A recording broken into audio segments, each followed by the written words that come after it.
And now I get to torture him for the rest of his life being the sexiest man. I'll be like, can we get Mr. Sexy on set? Put him in the sexiest chair.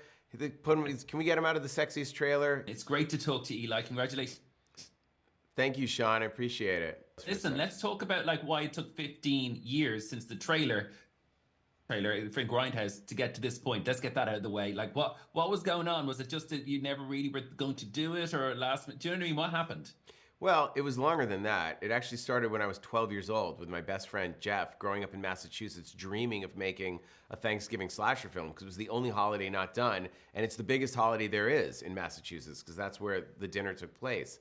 So Grindhouse was an excuse for us to just take the kills we had already thought of and just string them together without having to figure out the plot. And once we did the trailer, we're like, great, we're done.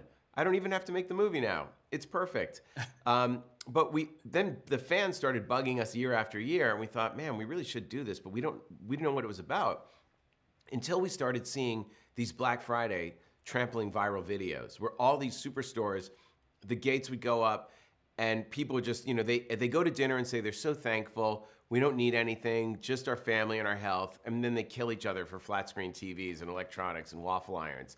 So that gave us the theme of the movie and the inciting incident to hang the film on. We thought, okay, yeah, all these movies start with an accident or a murder, and then a certain amount of time later, everyone connected to it's getting picked off, and we're trying to guess who the killer is.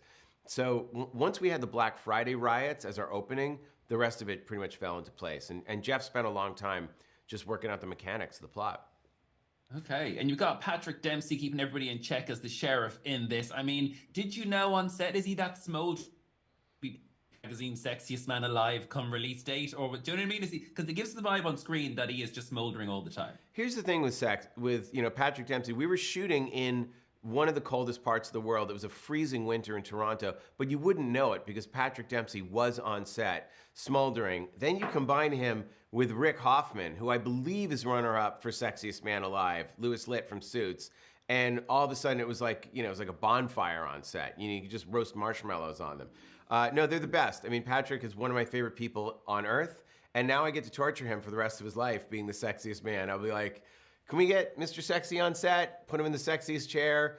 Can we get him out of the sexiest trailer? This is the sexiest fork. Anything he touches will be the sexiest. That's what I love about it. Speaking of smoking and hot, I mean, one of the most shocking scenes, I'm not going to go into it, is an oven scene in this movie. There's so much bonkers stuff in this movie. Do you ever like go, oh, maybe we're gone too far this time, guys, when you're making this movie or writing this movie? Because my toes were curling, I literally was kind of like, I kept looking, but that's great. It's a toe curler. You want a toe curler when you're making a film. Look, I always go too far. That's sort of my charm and my curse. It's like that in school though. I would make a funny joke and then one that's like one step too far, and the teacher's like, Eli, that you had me, but you went too far with it. Now I got to give you detention. I always think if you're more smart and clever than you are offensive, you can get away with it. But I'll film everything. Like, I go as far as I can because I have no off switch. I'm just like, great, this is amazing. But the audience will tell you. If the audience is cheering, it's like when you're eating your dinner, your Thanksgiving dinner, and you have a plate and you have seconds, you're like, okay, I'm full. Oh, I just want a little bit more, and you feel sick. You don't want that. You want people hungry for dessert. And the audience tells you, when people are cheering and applauding and going crazy, they're with the movie. If they're like, ugh, that's not good. If they check out of the film, you don't want that. So that's the editing process for me. It's just like figuring out it's too much of a good ingredient can actually spoil the whole meal. Love that. On that note, thank you so much for talking to us, Eli. Congratulations on Thanksgiving. Thanks, Sean.